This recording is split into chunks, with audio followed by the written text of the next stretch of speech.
और अब बात बिहार की करेंगे। बिहार का बॉस कौन होगा, सबकी नजरें नतीजों पर लगी हुई है। एग्जिट पोल ये कह रहे हैं कि महागठबंधन ने बाजी मार ली है। TV9 भारतवर्ष समेत कई एग्जिट पोल यही कह रहे हैं। बिहार के चुनाव से जुड़ी खबरों के लिए देखते हैं टॉप 9 राज्याभिषेक।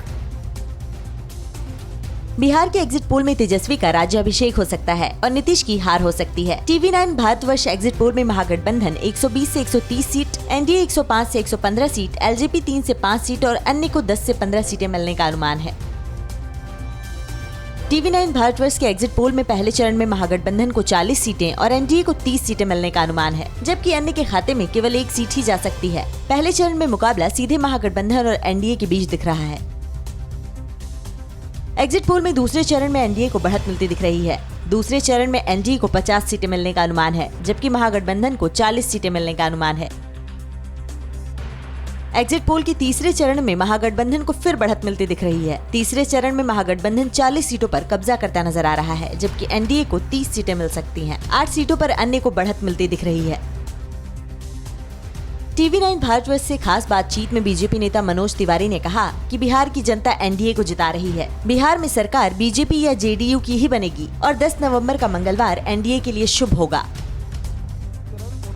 TV9 भारतवर्ष के एग्जिट पोल में ये बात सामने आई है कि अररिया में इस बार चुनावी नतीजे जाति समीकरण तय करेंगे। तमघट्टी और हसनपुर गांव के लोगों ने एक स्वर में कहा कि वो तेजस्वी को मुख्यमंत्री के रूप में देखना चाहते हैं। चुपचाप लालटेन छाप युवा के साथ और युवा के विकास के साथ में है।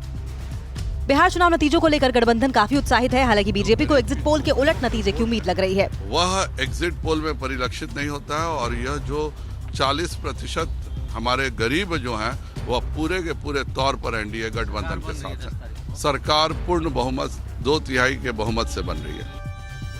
बिहार में मतदान खत्म होते ही अपराधियों ने तांडव करना शुरू कर दिया है। पालीगंज के दुल्हिन बाजार में सरेआम भीमनीचक पंचायत के पूर्व मुखिया संजय वर्मा की गोली मारकर हत्या कर दी गई। मोटरसाइकिल सवार अपराधी भाग निकले, हत्या के कारणों का पता नहीं चल पाया है।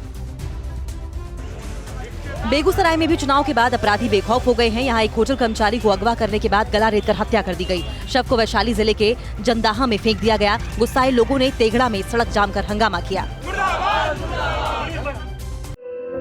धुआं धुआं सा ये शहर क्यों दिखता है, सुना है बाजार में धुएं का सामान बिकता है।